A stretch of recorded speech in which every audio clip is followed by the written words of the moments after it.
안녕하십니까. 전세계 신 CBN 청취자 여러분, 하나님의 말씀으로 사랑과 행복 전하는 CBN 교과방송의 정수 인사드립니다. 안녕하십니까. 정성묵입니다. 예, 어느새 이제 8월도 거의 끝나고 9월을 앞두고 있습니다. 절기상으로는 이미 가을이라 더위도 한풀 수그러드는 것 같은데요. 이제 곧 있으면 추석 명절이 다가오잖아요. 예, 곡식들이 익어가는 시간이 이제 다가오고 성큼 다가오고 있는데, 우리의 생명을 유지하기 위해서 먹는 곡식 하나도 거저되는 것이 없다고 하는 것을 우리는 잘 알고 있습니다. 햇빛, 구름, 비, 바람이 있어야 하듯이 이번 한 개 동안 우리가 공부하면서 배우고 있는 이 성숙한 그리스도인이 되기 위해서도 이런 시련과 고난이 필요하다는 것을 계속 느끼게 됩니다. 오늘은 그리스도와 함께 받는 고난 제 10번째 시간인데요. 제목은 시련 중에 온유함이라고 하는 제목입니다. 먼저 기억절 말씀을 읽어드리겠습니다. 온유한 자는 복이 있나니 그들이 땅을 기업으로 받을 것이며. 마태복음 5장 5절 말씀이었습니다. 자, 이번 제 10번째 교과의 제목은 시련 중에 온유함이라고 하는 제목인데, 온유하면 떠오르는 사람이 모세잖아요. 오늘 모세에 그렇죠. 대한 말씀인가요? 맞습니다. 오늘 모세에 대한 내용도 들어있죠. 이 오늘의 기억절인 마태복음 5장 5절에서 사용된 이 온유하다라는 단어가 방금 말씀하신 이 모세에 대한 내용과 겹치는 그런 건데요. 이게 어떤 거냐면은 마태복음에는 3회, 베드로전서에는 한 번 나오는데, 이 본능과 충동, 어떤 이런 감정들을 제어할 수 있는 훈련된 인격을 가리켜서 프라위스, 온유하다라고 이야기를 합니다. 우리가 요즘은 사실은 이 프라위스, 온유에 대해서 이렇게 좀 뭐랄까요, 썩 달가워하지 않은 분위기 속에서 살아가고 있습니다. 특별히 이렇게 자신에 대해서 부당하게 대우하고 이렇게 해를 끼치는 자들에게 뭐 참고 견디라 라고 얘기하지 않고요. 요즘 세상은 어떻게 하라 그러냐면은 갚아줘라, 혹은 가만히 있지 말아라 라고 이야기를 많이 하죠. 이런 뭐랄까요, 부당한 대우를 당하고도 가만히 있고 뭐랄까요, 좀 참고, 이런 것들이 사실은 이 온유하다라는 것인데, 그리스도교적 개념에서의 이 온유함은 이런 것보다 더 넓고 깊은 의미를 가지고 있습니다. 우리가 흔히 위와 같은 성격, 그러니까 이 온유한 사람을 얕잡아 보는 말로 뭐라고 하냐면 이제 호구라고도 하긴 하죠. 그런데 이거는 요즘뿐만이 아니라요, 이 유대인들 가운데서도 썩 이렇게 달가운 성향은 아니었던 것을 우리는 알 수가 있습니다. 모세가 성령의 영감을 받아서 했던 그 세상에서 가장 온유한 사람이라고 했던 말은요, 당시 백성들에게 이렇게 썩 환영을 받는 말은 아니었어요. 그것은 오히려 지금처럼 연민이나 조소, 비웃음을 받을 만한 일이었다는 사실을 우리는 성경을 통해서 찾아볼 수가 있습니다. 그런데 예수님께서는 뭐라고 말씀하시냐면, 이 온유한 사람에게 복이 있다라고 말씀을 하십니다. 오늘은 이런 온유함에 대해서, 성경에서 이야기하는 온유함, 예수님께서 말씀하시는 복이 있는 이 온유함에 대해서 살펴볼 건데요. 그것도 시련 가운데에서의 이 온유함에 대해서 함께 살펴보도록 하겠습니다. 예, 자존심이 상할 때, 혹은 누군가에게 모멸감을 느낄 때 그것을 참기란 정말 쉬운 일이 아니겠죠. 정말 쉬운 일이 아니죠. 네, 특별히 지도자로서 이런 태도를 갖는다면 너무 무능하다, 우유부단하다, 이렇게 질책받을 수도 있는데요. 그러나 오늘 예수님께서는 이러한 사람이 진정한 그리스도인이고, 이런 사람이 진짜 참 지도자감이라고 하는 것을 오늘 또 말씀해 주시는 것 같습니다. 오늘 말씀을 통하여 조금 더 예수님과 가까워지는 우리의 마음이 됐으면 정말 좋겠고요. 그래서 좀 더 성숙한 그리스도인으로 거듭났으면 정말 좋겠습니다. 말씀을 배우기 전에 천미 듣고 시작합니다. 여기는 말씀의 방송 CBN 코리아입니다.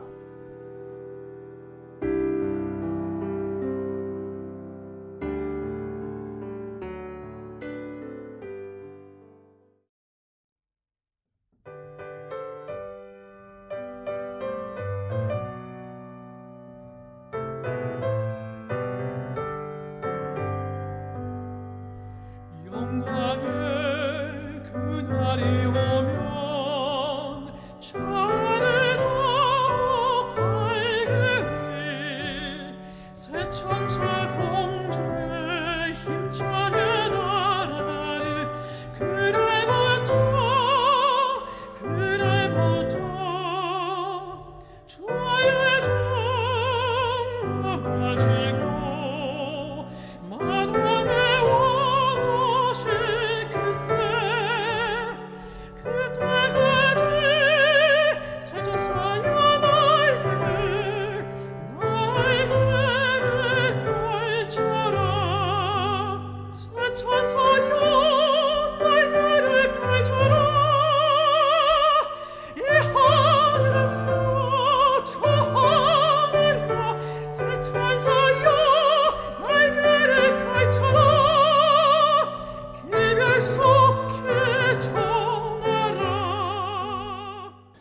예, 참미 잘 들었습니다. 1월 소지는 부서진 떡과 부어진 포도즙이라고 하는 제목인데요. 어떤 말씀인가요? 오즈월드 체인버스는 우리가 다른 사람들을 위해 부서진 떡과 부어진 포도즙이 되어야 한다라고 이야기했습니다. 이 말은 우리가 다른 사람들을 섬기기 위해서 스스로를 희생해야 한다라는 뜻인데요. 이를 소지에서는 이런 온유함을 가진 사람으로 모세, 요셉 그리고 에스겔에 대한 이야기를 다루고 있습니다. 이 모세는 월을 소지해서 자세히 다루겠지만 이 구스 여자를 취했다고 비방을 받아요. 그것도 누구에게부터 비방을 받냐면은 이 형제들에게 비난을 받습니다. 예, 그러나 특별히 모세는 뭐 아론과 미리암한테 예, 그 70인의 지도자를 세운 후에 이런 비방을 많이 받았죠. 그렇죠. 이제 뭐 월요일 소지에서 다루겠지만은 논의 안 하고 했다고 어떻게 동생이 자기들을 무시하고 이렇게 할 수 있냐고. 네. 진짜 순전한 어떤 이런 질투심 같은 거에서 이 비난이 시작된 거라. 바꿀 수도 없는 건데. 그렇죠. 하나님께로부터 큰 이 치심을 받게 되죠. 네. 하여튼간 이 요셉도 마찬가지로 형제들에게 이렇게 좀 어려움을 당했습니다. 애굽에서 주인으로 모시던 이 사람으로부터도 역시 잊지 못할 일들을 부당하게 당하게 되고, 하지만 이 모세와 요셉 두 사람의 공통점은 무엇이냐면 다 견뎌냈다라는 것이죠. 이렇게 어려운 상황 가운데서도 이번 과에서 굉장히 중요하게 생각하는 것은 무엇이냐면 바로 온유, 그러니까 성내지 않고 인내로서 그것을 견디는 것을 중심적으로 봐야 합니다. 중요한 단어가 방금 등장했는데요. 성내지 않고, 성내지 않는다는 것이 정말 쉽지 않습니다. 우리가 운전만 하더라도 갑자기 나를 배려하지 않는 상대 운전자를 만나면 어떻게 합니까? 다들 아마 경험 있으실 것이라 생각됩니다. 그 사람의 성격을 알려면 운전하는 모습을 보면 된다. 그런 말도 있잖아요. 운전만 했다면 또 이렇게 돌변하시는 분들도 계시고, 사실 있잖아요. 근데 이제 막 성이 확 올라가더라도 우리의 마음속에 분노가 끓어오르더라도 그것을 견뎌야 하는데 어떻게 견디라고 하냐면은 성내지 말고 견뎌라. 화내지 말고 견뎌라. 그냥 견디는 게 중요한 게 아니라 이제 성내지 않고 견뎌라 라는 말씀을 우리가 볼 수 있는데요. 우리가 모세와 요셉 그리고 에스겔의 말씀을 살펴보면 결코 우리의 힘으로 성내지 않고 온유함으로 견딜 수 없다라는 사실을 우리가 알 수 있습니다. 하나님의 능력으로 우리는 온유하게 그것을 견뎌낼 수 있는 것입니다. 에스겔 24장 15절로 27절을 보면요. 에스겔에게 임했던 시련이 나옵니다. 에스겔 24장 15절, 16절 함께 보시겠습니다. 여호와의 말씀이 또 내게 임하여 이르시되 인자야 내가 내 눈에 기뻐하는 것을 한번 쳐서 빼앗으리니 너는 슬퍼하거나 울거나 눈물을 흘리거나 하지 말며. 하나님께서 이 에스겔의 눈에 기뻐하는 것을 빼앗으실 것이다 라고 말씀을 하셨는데 그러시면서 뭐라 말씀하시냐면은 울거나 눈물 흘리지 말라라고 말씀을 하셔요. 근데 여기서 에스겔의 눈에 기뻐하는 게 무엇입니까? 누굽니까? 에스겔의 아내입니다. 그러니까 아내가 숨을 거둘 것이라는 통보를 하나님께서 에스겔에게 하시고 계시는 것인데 거기에 더불어서 슬퍼하거나 울거나 눈물을 흘리지도 말라라고 하시는 거예요. 이게 도대체 무슨 말씀이신지 어떻게 이런 말씀을 하실 수 있는지를 우리가 좀 살펴봐야 되는데요. 먼저 하나님께서 왜 에스겔의 아내의 생명을 거두어 가셨는가 이런 의문이 마음속에 들 수가 있습니다. 그런데 이 부분에 대해서는 우리가 오해를 하면 안 되는 게 하나님께서 직접 이 에스겔의 아내를 치신 것으로 생각할 필요는 없습니다. 에스겔의 아내가 뭐 투병 생활을 하고 있었을 수도 있고 혹은 그녀에게 다가오는 죽음에 대해서 하나님께서는 단순한 통보를 하신 것일 수도 있다라고 우리가 생각할 수 있는 것이죠. 딱 특별히 이렇게 하나님께서 직접 이 에스겔의 아내를 치신 것이다라고 생각할 필요는 없는데요. 이것은 마치 이 비유적인 표현이라고도 볼 수가 있습니다. 하나님께서 허락하시거나 혹은 하나님께서 손수 막으시지 않는 일은 하나님께서 하신 일이라고 이렇게 표현하고는 했던 것임을 우리는 잘 알고 있죠. 그렇다면 하나님께서 에스겔에게 왜 이런 일들을 허락하시고 슬퍼하지 말라고까지 하신 이유는 무엇일까? 이것에 대해서 어떻게 생각해야 될까 고민을 하게 되는데요. 이것에 대해서 재림교회 성경주석은 이렇게 설명합니다. 에스겔이 눈에 기뻐하는 것을 상실한 것은 이곳에서 백성들의 마음에 하나님의 기별을 생생하게 새겨주기 위해 사용되었다. 에스겔의 경험은 하나님을 섬기는 일에 종사하는 것이 고통과 재난에서 면제되는 것을 의미하지 않는다는 교훈을 강력하게 인식시킨다. 백성들의 마음에 생생하게 새겨주기 위하여 하나님께서는 에스겔에게 이런 일들을 허락하시고 슬퍼하지 말라라는 명령을 주신 것입니다. 에스겔에게는 정말 하늘이 무너지는 경험이었을 거예요. 아내가 죽다니, 정말 좀 생각해보면, 제 생각만 해도 굉장히 좀 이렇게 뭐랄까요, 마음이 먹먹해지는 것 같아요. 아내가 죽으면 얼마나 슬프겠습니까? 그런데 하나님의 뜻이 무엇이냐면은 에스겔을 통하여 하나님의 백성들에게 하나님의 뜻을 분명하게 알려주는 것이 하나님의 뜻이었던 거죠. 그래서 슬퍼하지 말라 하신 거고, 에스겔은 이 말씀에 순종했던 것입니다. 그 한국의 복음을 받아들였을 때 초창기에 선교사들이 꽤 많이 왔잖아요. 그렇죠. 네, 그 선교사들이 이곳에 계시면서 다 평안하게 살다가 돌아간 것이 아니라 어떤 분은 자녀를 잃기도 하고 또 어떤 분은 아내를 잃기도 하고, 근데 그런 모든 괴로움과 슬픔, 그런 것들을 통해서 이 복음이 들어와서 어떤 면에서 많은 사람이 구원을 얻게 되는 놀라운 역사가 일어난 것 아니겠습니까?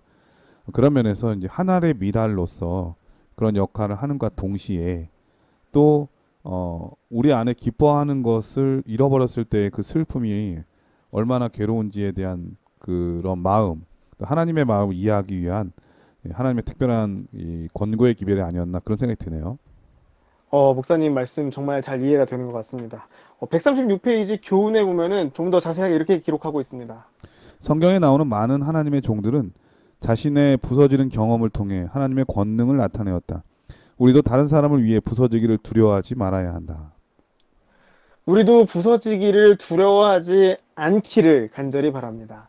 우리를 통해 하나님의 뜻이 드러나고 우리의 삶을 통해 하나님의 기별이 전해진다면 우리의 아픔과 시련은 온유함으로 견딜 수 있다라는 그런 결심과 믿음이 우리 가운데 있게 되기를 간절히 바랍니다. 예, 1월 서지는 부서진 떡과 부어진 포도즙이라고 하는 제목인데요. 이게 바로 소재의 제물들이었잖아요. 그렇죠. 예, 소재를 드리기 위해서 떡을 만들 때 그 가루가 으깨지는 경험들, 희생을 나타내고요.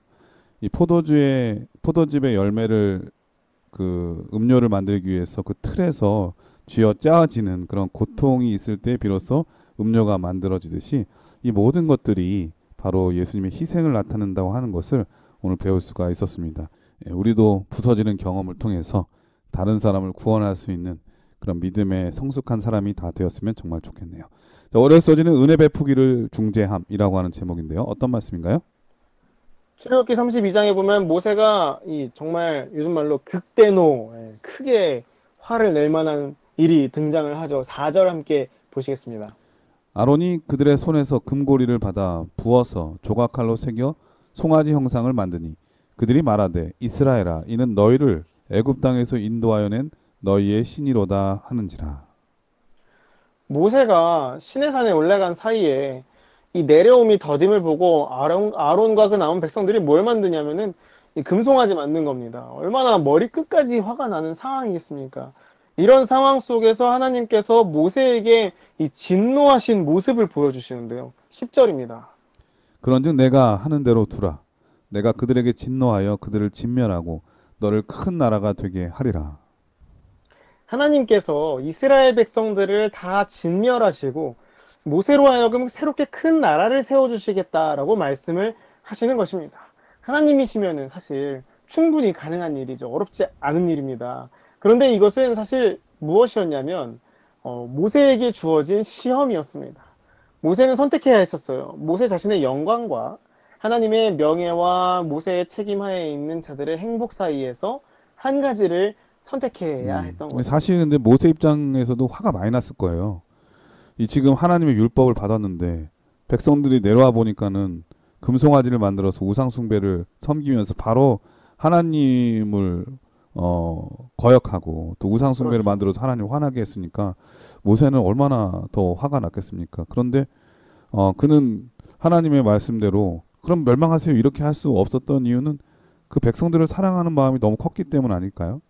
맞습니다. 이 백성들을 사랑하는 마음이 굉장히 컸기 때문에 하나님께서 나로 그대로 두라라고 하셨음에도 불구하고 예, 백성들을 위하여 중재하고 하나님께서 그들을 용서하시기를 간구했던 것입니다. 사실 이 백성들이 용서받을 만한 자격도 전혀 없는 사람들이었는데 모세는 그들을 사랑하고 그들을 아끼는 마음에서 하나님께 용서를 구했던 것이죠. 민수기 12장에도 이런 비슷한 내용이 나와 있습니다. 용서받을 자격도 없는 이들로 하여금 은혜를 받을 수 있도록 그들을 위하여 간구하는 모습을 우리가 살펴볼 수 있는데요. 민수기 12장 1절입니다. 모세가 구스 여자를 취하였더니 그 구스 여자를 취하였으므로 미리암과 아론이 모세를 비방하니라. 아까 저희가 잠깐 살펴본 그 내용이죠. 모세가 구스 여자를 취했기 때문에 비방을 당한 겁니다. 누구에게 당했냐면 이 아론과 미리암으로부터 당한 건데요. 그러니까 가장 가까운 사람이 그러니까요. 나에 대한 욕을 하는 것도 아니고 내 가족에 대한 욕을 할 때, 우리 또 그러니까요. 친구들하고 싸울 때 기분 제일 나쁠 때가 나에 대한 얘기가 아니라 내 부모님 얘기하고 막 이럴 때 진짜 기분 나쁘잖아요. 못 참죠. 네, 진짜 막 화가 너무 뭐 참을 수 없는 그런 지경이 되는데 미리암과 아론이 좀 지지해줘야 될 그 사람이 오히려 모세를 향해서 이런 얘기를 하니까 얼마나 속이 그러니까요. 정말 화가 났을 거예요. 그것도 막 어떻게 십보라 같은 애가 우리 너 아내가 될 수 있어 뭐 이런 얘기한 거 아니에요 지금. 네, 바꿀 수도 이게- 없는데. 그러니까요. 이게 비방을 했는데 그것도 막 이방인이라고 막 비방을 했다는 건데 사실 이 십보라의 아버지는 이 미디안인이었고 구스 사람이라는 것은 이제 함의 후손이거든요. 그러니까 히브리인과 생긴 것은 다르고 이스라엘 사람들과 뭐 함께 하지는 않았지만 십보라는 하나님을 경배하는 사람이었거든요. 이방인이라고 하긴 좀 그런 아니죠, 사실은. 그래서 잘못한 것도 아닌데 이 모세가 비방을 받게 된 것입니다. 그것도 사실 모세 입장에서는 시포라가 아니었으면은 벌써 죽었어도 몇 번 죽었죠. 그렇죠, 이제 네, 뭐 생명의 은인 같은 여인이고. 사막에서, 그렇죠. 광야에서 쉽지 않았을 텐데. 네, 이게 우리가 아까 말씀드린 것처럼 미리암과 아론은 사실 질투한 거잖아요. 이드로의 장인 이드로의 제안에 따라서 모세에게 이런 짐을 행정의 책임을 짐을 나눠줄 나눠서 수 있는, 지라고. 그렇죠. 예. 네. 이걸 이제 하라고 해가지고 한 건데 이때 이제 이거를 이제 아론과 미리암과 함께 상의하지 않았다고. 예. 이게 이제 사실 속마음은 자기가 가졌던 그 권한이 좀 나눠진 거잖아요. 그러니까 어떤 면에서 모세에게 끼쳤던 영향력이 좀 작아지니까 그거에 대한 질투와 시기가 있었던 것 같습니다. 맞습니다. 정말 이게 답답한 상황이죠. 이게 근데 그런 상황 가운데에서도 모세가 어떻게 했냐면은 참았다는 것입니다. 자신이 잘못한 것이 없음에도 불구하고 이 비난하는 형제들에게 어떻게 했냐면은 온유했던 것이죠. 그래서 이제 민수기 12장 3절에 이렇게 기록하고 있습니다. 이 사람 모세는 온유함이 지면의 모든 사람보다 승하더라. 예. 온유한 사람 모세는 자신을 질투하여 비방한 미리암이 하나님께 벌을 받아 문둥병에 걸리게 됐을 때 또다시 이 모세는 하나님께 나아가서 미리암을 고쳐주시기를 간구합니다. 이런 모세의 모습을 볼 때 우리는 받을 자격 없는 이들에게 은혜를 베푸시기를 간구하는 것, 이것이 성내지 않고 견디는 것으로 끝나는 것이 아닌 진정한 온유함이지 않나라는 생각을 해보게 됩니다. 우리 주변에 사실 참 뻔뻔한 사람들이 많아요. 저 사람들을 위해서 내가 기도를 해야 하나? 뭐 이런 생각이 드는 사람들이 있을 수 있습니다. 그러나 우리는 어떻게 해야 됩니까? 온유해야 됩니다. 우리를 힘들게 하는 이들을 위하여 하나님의 은혜를 구하는 것. 이것이 바로 하나님께서 우리에게 주시는 온유함입니다. 우리 가운데 모세에게 있었던 그 온유함이 하나님께서 주시는 온유함이 가득하기를 간절히 바랍니다. 예, 월요일 서지는 은혜 베푸시기를 중재함, 이런 제목인데요. 저는 이 모세의 상황을 보면서 이런 생각이 들었습니다. 모세가 참으니까 하나님께서 심판하신다는 생각이 드는 거예요. 우리는 내가 모멸감을 느끼거나 자존심이 상할 때 우리 스스로가 심판자가 되려고 할 때가 참 많죠. 확 올라오죠. 네, 그래서 복수하고 싶고 그래서 화가 나고 또 뭔가 액션을 취하고 그렇게 해서 우리가 심판자가 되려고 하는데 내가 참고 있으면 하나님께서 심판하신다고 하는 사실을 깨닫게 됩니다. 그래서 미리암과 아론은 하나님께 책망을 받았잖아요. 모세는 참았고요. 그렇죠. 그래서 우리가 이러한 어려움을 당할 때 하나님께서 심판하실 거다. 내가 참으면, 내가 온유하면 하나님께서 다 해결해 주실 거다라고 하는 그런 믿음이 있어야 되겠다. 그런 마음을 가져야 되겠다 이런 생각이 드네요.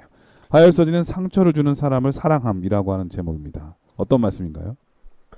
정말 제목만 봐도 숨이 막히는 듯한 느낌을 받습니다. 점점 산 넘어 산입니다. 네. 사랑하라. 상처 주는 사람을 사랑하라니. 이 마태복음 5장 45절에서 예수님은요, 우리에게 시련을 주고 상처를 주는 사람에게 어떻게 대해야 하는지를 알려주십니다.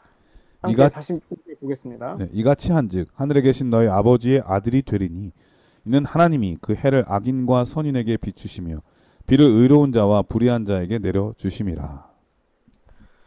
하늘 아버지께서는 의로운 자와 불의한 자 모두에게 비를 내리신다라고 말씀을 하시는데요. 여기서 이 비는 무엇일까요? 의로운 자에게는 은혜의 비가 내리고 불의한 자에게는 뭐 산성비가 내리고 이런 건 아니잖아요. 네, 그죠? 똑같이 은혜의 비죠. 네, 이게 비는 일반적으로 하나님의 선물을 상징합니다. 그러니까 의로운 자에게나 불의한 자에게나 하나님의 선물이 주어진다라는 뜻인데요. 이것을 어떻게 이해해야 할까? 이것은 하나님의 사랑이 우주적인 사랑이라는 것을 나타내는 것입니다. 하나님께서 의인은 복 주시고 악인에게는 이 복을 거둬들이신다라는 당시 일반적으로 퍼져 있던 견해에 대해서 예수님께서는 비라는 예증을 통해서 이런 사상을 일축하신 것이죠. 하나님께서는 죄는 미워하시지만 이 죄인은, 그러니까 그 사람은 사랑하신다라는 사실을 여전히 우리에게 말씀해 주시고 계신 것입니다. 이 말씀에 이어서 예수님께서는 이렇게 말씀하십니다. 마태복음 5장 46절입니다. 너희가 너희를 사랑하는 자를 사랑하면 무슨 상이 있으리요? 세리도 이같이 아니하느냐.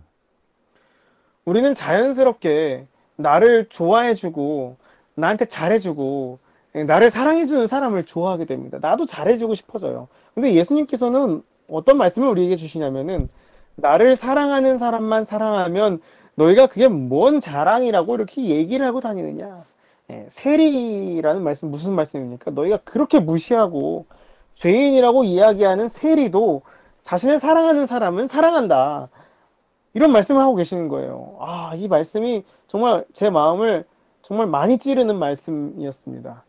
예수님께서는 아버지께서 의로운 자와 불의한 자에게 모두 비를 내리시는 것 같이 너희도 너희에게 상처 주는 이들, 괴롭히고 시련을 주는 이들 역시 사랑하라 라는 말씀을 하고 계시는 것이죠. 만약에 하나님께서 하나님을 잘 믿는 의인들에게는 은혜의 비를 내리시고 악인들에게는 저주의 비를 내리셨다면 세상에는 많은 사람들이 하나님을 쉽게 따랐을 거예요.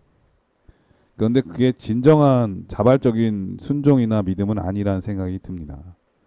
그렇죠. 네. 이게 사실은 기독교의 정수 아닙니까? 원수를 사랑하라.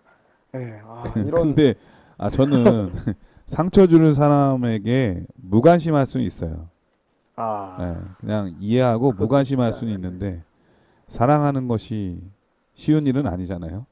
맞습니다. 그러니까 우리가 정말 예수님의 마음을 배우지 않고서는 스스로 그 일을 하기라는 건 정말 어렵다는 생각이 듭니다.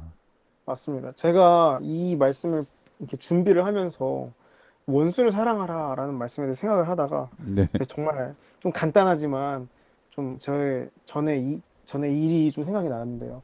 조금 제 이야기를 해드리자면은 아마 당사자는 이 방송을 듣지 않을 것 같아가지고 정말 조심스럽지만 이야기를 좀 들려드리고 싶은데 제가 신학대학을 다닐 때 한 후배가 한 명 있었습니다. 저보다 몇 년 후배인데요. 이 후배가 이것저것 되게 잘하는 친구였어요. 되게 특정하긴 좀 그렇지만 하여튼 되게 이것저것 잘하는 친구여서 재능이 많았군요. 재능이 많아가지고 자신감이 좀 굉장히 많은 친구였어요. 그러다 보니까 근데 나이도 어리고 하니까 당시에는 이렇게 막 실수도 하고 막 그게 자꾸 쌓이다 보니까 이게 점점 이 친구가 안 좋게 보이는 거예요. 이게 잘하는 건 많지만 좀 이렇게 좀 이렇게 안 좋은 뭐랄까요? 말로 거들먹거리거나 이제 살짝 그런 게 좀 보이는 거죠, 이제. 좀 거만해 보이면은 조금 이제 그래서 이게 미워지는 겁니다. 그런데 갑자기 어떤 생각이 들었냐면은 이 친구를 잘하는 것들이 많으니까 못하는 것에 집중하기보다는 잘하는 것에 집중해서 좀 이렇게 칭찬을 좀 해줘야겠다라는 생각이 갑자기 드는 거예요. 성령의 음성이네.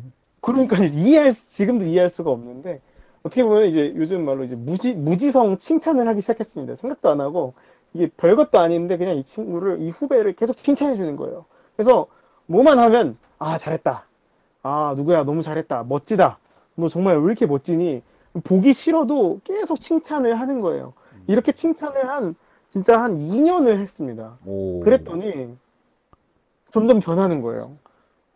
이 친구도 저를 따르기 시작하고 이 친구에 대한 저의 마음도 변하기 시작하는 거예요. 서로가 변했네요.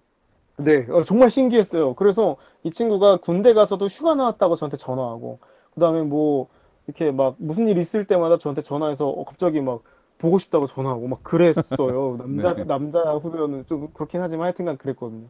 그래서 어느 날은 전화를 해서는, 형이 저한테 왜 이렇게 잘해주셨는지 아직도 잘 모르겠어요. 형 저한테 왜 이렇게 잘해주세요. 이런 얘기를 하는 거예요.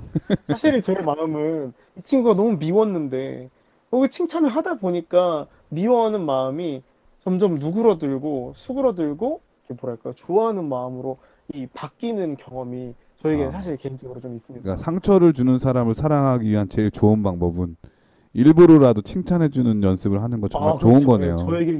저에게는 그런 경험이 있습니다. 네. 이게 사실은 이 경험이 원수를 사랑하라라는 이 크신 말씀에 비교하거나 어떻게 갖다 댈 수 있을 정도의 경험이라고는 생각되진 않는데요. 그래도 우리가 이 미워하는, 나에게 좋지 못한 이런 영향을 끼치거나 혹은 내가 미워할 만한 행동을 하는 사람을 어떻게 대해야 하는지에 대해서 한 번 더 생각해 볼 수 있는 경험이라고 생각이 됩니다. 나를 사랑하는 사람들에게뿐만 아니라 나를 미워하는 사람들까지도 하나님께서 주시는 온유함과 사랑으로 덮어주는, 그런 사랑을 나눠주는 우리 모두가 되기를 간절히 바랍니다. 네, 화요일서지는 상처를 주는 사람을 사랑함이라고 하는 제목이었는데요. 바로 그 가장 아름다운 모범을 보이신 분이 바로 예수님이시죠. 자신을 향해서 못질을 하고 또 조롱과 비웃음을 퍼붓던 그들을 누구보다 더 사랑하셨던 우리 예수님. 우리도 그와 같은 마음을 가져야 되는데 그게 쉬운 일이 아닌데 우리 목사님께서 제안해 주시기를 일부러라도 그 사람을 위해서 기도해주고 칭찬해주고 이러다 보면 서로 변할 수 있다. 굳어진 내 마음도 변하고 또 상처 주는 그 사람도 변할 수 있다고 하는 것을 경험으로 얘기해 주셨습니다. 우리 모두 기도하면서 이렇게 연습해 보는 그러한 시간들 또 신앙생활이 됐으면 정말 좋겠습니다. 여기서 찬미 한 곡 들으신 다음에 계속해서 수요일 목요일 소지를 공부하도록 하겠습니다. 여기는 말씀의 방송 CBN 코리아입니다.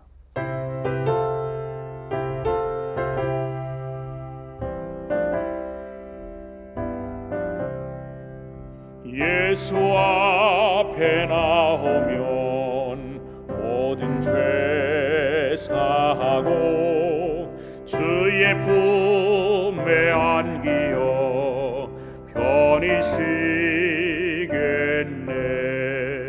우리 주만 믿으면 구원함을 받으며 영생 복락 멸류관 우리가 받겠네. 네, 수요일 서지는 굳게 담은 입이라고 하는 제목인데요. 어떤 말씀인가요? 수요일 소지를 갑자기 보니까 제가 화요일 소지에서 정말 입을 굳게 다물었어야 됐는데 이 친구가 들으면 어떡하지라는 네, 두려움이 갑자기. 익명으로 말씀하셨기 때문에 네. 전혀 모르실 거예요. 그리고 또 그 사람이 혹시 듣고 그거 혹시 저 얘기한 거예요? 그러면 아니야. 그런 친구 많아. 이렇게 얘기하면 되니까. 네. CBN 이 라디오 교과 방송이 세계적인 방송이라서 갑자기 두려워지기 시작합니다만 네. 그래도 수요일 소지 함께 해보도록 하겠습니다. 어려운 제목이에요. 굳게 담은 입. 이게 사실 요즘 세상에서 덕목이라고 얘기하기에는 조금 무리가 있는 제목이지 않나라는 싶은 생각이 들 정도로 굳게 담은 입은 좀 어려운데요. 이 수요일 소지에서 우리는 중요한 믿음의 기초를 살펴볼 수가 있습니다. 어떻게 보면은 정말 답답해 보이기도 하죠. 가장 중요할 때 한 말씀 했으면 좋겠는데 그러니까요. 바로 그 순간에 입을 굳게 다물고 있으면 답답해 보이기도 하고 좀 무서워 보이기도 하고. 이 베드로전서 2장 18절부터 25절 보면은 어떤 말씀이 기록되어 있냐면 이 베드로가 종들에게 조언을 하는 말씀이 기록이 되어 있습니다. 19절, 20절 함께 보시겠습니다. 부당하게 고난을 받아도 하나님을 생각함으로 슬픔을 참으면 이는 아름다우나 죄가 있어 매를 맞고 참으면 무슨 칭찬이 있으리요. 그러나 선을 행함으로 고난을 받고 참으면 이는 하나님 앞에 아름다우니라. 예, 이게 무슨 뜻이냐면 그리스도인은 선을 행하도록 또한 필요하다면 그렇게 하는 중에 고난을 받도록 부르심을 얻었다라는 말씀입니다. 자신에게 부과된 요구사항들에 즐겁게 순응하는 종이 혹은 종의 신분인 교인이 때때로 학대를 받을 수 있지만 그는 이 학대를 불평 없이 견뎌내야 한다라는 말씀인 것이에요.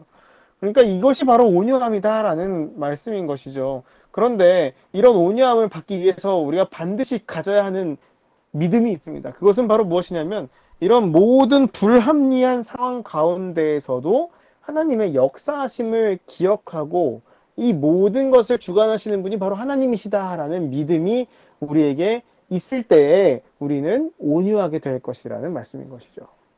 이사야 53장에 보면은 우리의 죄로 인하여 예수님께서 찔리시고 우리의 질고를 지고 슬픔을 당하셨음을 기록하고 있습니다. 그런 일을 당하지 않으셔도 되시는 분께서 우리를 위하여 세상에서 가장 불공정한 대우를 받으셨죠. 견디기 어려운 모욕과 채찍질 가운데서도 예수님께서는 어떻게 하셨냐면 굳게 입을 다무시고 그 모든 고난을 견디셨습니다.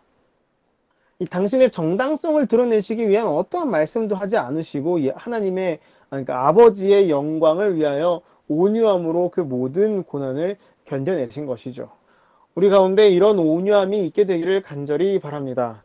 우리는 종종 우리가 불공정한 처우를 당한다고 생각된다면 가만히 있지 못합니다. 그러나 이 모든 것이 하나님의 주관 아래에 있다는 믿음이 있다면 우리는 우리의 억울함 역시 하나님께서 풀어주실 것이라는 믿음을 얻게 될 것입니다. 온유한 백성들로서 하나님의 영광을 드러내는 우리 모두가 되기를 간절히 바랍니다. 네, 수요일 서지는 굳게 담은 입이라고 하는 제목인데요. 정말 부당한 대우 그리고 사람들이 말도 안 되는 오해를 불러일으킬 때 그 사람을 찾아가서 막 한마디 하고 싶고 화를 내고 싶기도 하잖아요. 근데 저는 개인적으로 그런 실수를 한번 한 적이 있어요. 누군가 저에게 말도 안 되는 부당한 그런 정말 어처구니 없는 소문을 낸 사람이 있었거든요. 근데 저는 그 말을 믿고 그 소문을 낸 사람한테 전화를 걸어서 막 화를 내고 막 따지기도 하고 그랬거든요. 근데 그 일로 인해서 그 사람하고 되게 서먹서먹해지는 거예요. 여러 가지 피해가 있더라고요. 내가 그때 입을 다물었다면 얼마나 좋았을까 하는 그런 생각이 들었어요. 말도 안 되는 부당한 일을 당할 때 계속 일일이 해명하고 그걸 따지고 막 이러다 보면은 오히려 이 실타래가 더 얽히고 설켜서 더 힘들고 더 마음에 상처를 받고 또 상처를 주기도 하는 그런 일들이 많이 있거든요. 우리도 이런 부당한 대우를 받을 때 잘 생각해 보면서 기도하면서 하나님께서 자연스럽게 쉽게 풀어주시도록 참고 입을 굳게 다물 수 있는 그런 사람이 되는 것도 필요하지 않나 그런 생각이 드네요. 자, 목요일 소지는 우리의 반석과 피난처라고 하는 제목인데요. 어떤 말씀인가요? 시편 62편을 보면은 다윗의 시가 나와 있습니다.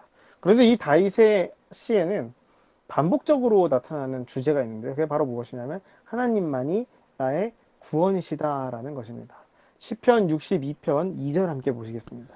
오직 그만이 나의 반석이시요 나의 구원이시요 나의 요새이시니 내가 크게 흔들리지 아니하리로다. 이 시편의 배경은 명확하지 않습니다. 그러나 아마 이 대적들에 의해서 고난당하던 때에 기록된 것으로 볼 수 있겠죠. 이 시편을 통하여 우리는 온유할 수 있는 이유와 방법에 대해서 알 수 있습니다. 나를 사랑하시는 하나님께서 나의 반석이시고 나의 구원이시며 요새라는 사실은 우리를 흔들리지 않게 해줍니다. 온유하지 못한 사람들, 이 누군가에게 갑질을 당하거나 갑질을 하거나 폭언을 하는 사람들을 살펴보면 대부분 이 자존감이 좀 낮은 사람이라는 사실을 우리는 이미 많이 알고 있죠. 다른 사람들에게 인정을 받지 못한다고 생각하고 자기 자신에 대한 부족함을 채용받지 못하는 사람들이 반대로 다른 이들에게 공격적인 성향을 분출한다는 사실을 우리는 잘 알고 있습니다. 그러나 하나님의 자녀인 우리는 온유할 수 있습니다. 왜냐하면은 우리는 하나님께로부터 온 사랑을 받고 있고 우리의 삶은 하나님께서 주관한다는 사실을 믿으며 우리의 구원이시요 요새이신 하나님과 함께 하기 때문에 우리는 다른 사람들에게서 어떤 부당한 대우를 당하더라도 분노하거나 혹은 뭐 이렇게 폭언을 내쏟을 필요가 전혀 없는 것이죠. 그렇기 때문에 우리가 이렇게 온유할 수 있는 그런 베이스, 그러니까 기본이 되는 것은 무엇이냐면 바로 하나님께서 나와 함께 하시고 하나님께서 나를 사랑하시며 하나님이라는 그런 구원이 우리에게 있다는 것, 요새가 우리에게 든든하게 있다는 사실을 기억하는 것, 그것이 바로 온유할 수 있는 기초인 것입니다. 다윗의 고백처럼 우리를 언제나 보호하시고 구원이 되시는 하나님을 의지하며 흔들리지 않고 하나님의 섭리를 따라 온유함으로 세상에 나아가는 우리 모두가 되기를 간절히 바랍니다. 예, 목요일 소지는 우리의 반석과 피난처라고 하는 제목인데요. 그런 말 있잖아요. 이 고기도 먹어본 사람이 잘 먹는다고. 예, 이게 적절한 예인지는 잘 모르겠는데요. 이게 보면은 사랑받는 사람들이 사랑을 잘 해요. 그런데 맞아요. 사랑받지 못한 사람들은 사랑을 어떻게 하는 줄 모르기 때문에 이게 사랑인가 하는 행동들이 상대방으로 하여금 상처 주기도 하고 불쾌하게 여김을 받도록 하기도 하거든요. 또 그게 바로 자존감이라고 이해할 수 있겠죠. 그런데 우리는 하나님 앞에 끊임없이 사랑받는 존재라고 하는 것을 깨닫고 이해하는 사람은 다른 사람을 무시하거나 함부로 하기보다는 그 사랑을 나눠주려고 노력을 하겠죠. 그러므로 하나님께로 오는 그 사랑을 우리가 받는 것이 얼마나 중요한가 그런 생각이 많이 듭니다. 때때로 자존감이 별로 없는 사람들, 직장에서나 사회에서 친구들이나 이런 사람들한테 질타받는 사람이 집에서도 왔는데 똑같은 일을 당하게 되면 어디 갈 때 기댈 데가 없어서 방황하거나 때로는 나쁜 일을 서슴없이 저지르기도 하는 경우를 많이 보잖아요. 그런데 밖에서 아무리 안 좋은 일이 있어도 집에 왔을 때 사랑받고 또 존중받고 귀중히 여김을 받는 사람은 그런 모든 것들을 다 잊어버리고 이겨낼 수가 있는 힘이 있거든요. 세상에서 우리가 외롭고 힘들 수 있고요. 모멸감을 받기도 하고 또 자존감의 상처를 받기도 하지만 우리를 끊임없이 한없이 사랑하시는 우리 예수님이 있다고 하는 사실 우리는 꼭 기억해야 될 것 같습니다. 오늘 말씀을 통해서 힘과 용기를 얻게 되길 바라겠고요. 여러분들은 정말 귀한 존재라고 하는 거 다시 한번 꼭 기억해 주셨으면 정말 좋겠습니다. 목사님께서 이번 교과를 간략하게 정리해 주시고 기도하고 마치도록 하겠습니다. 우리는 오늘 실현 중에 온유함에 대해서 살펴봤습니다. 다른 이들을 돕고 하나님의 기별을 나타내기 위해서라면 우리는 부서진 떡과 부어진 포도주가 되기를 두려워해서는 안 된다라는 것을 배웠는데요. 실제로 성경 속의 인물들을 통해 그들이 가졌던 온유함에 대해서 살펴봤습니다. 모세의 온유함을 통해 자격 없는 이들을 위해 은혜를 구하는 모습을 살펴봤고요. 에스겔을 통하여 시련의 온유함으로 대하는 자세를 배웠습니다. 베드로 전서의 말씀을 통해 우리는 부당한 일을 당하는 가운데에서도 하나님의 영광을 나타내야 함을 배웠고, 예수님의 말씀을 통해 우리에게 상처 주는 이들까지도 사랑해야 함을 배웠습니다.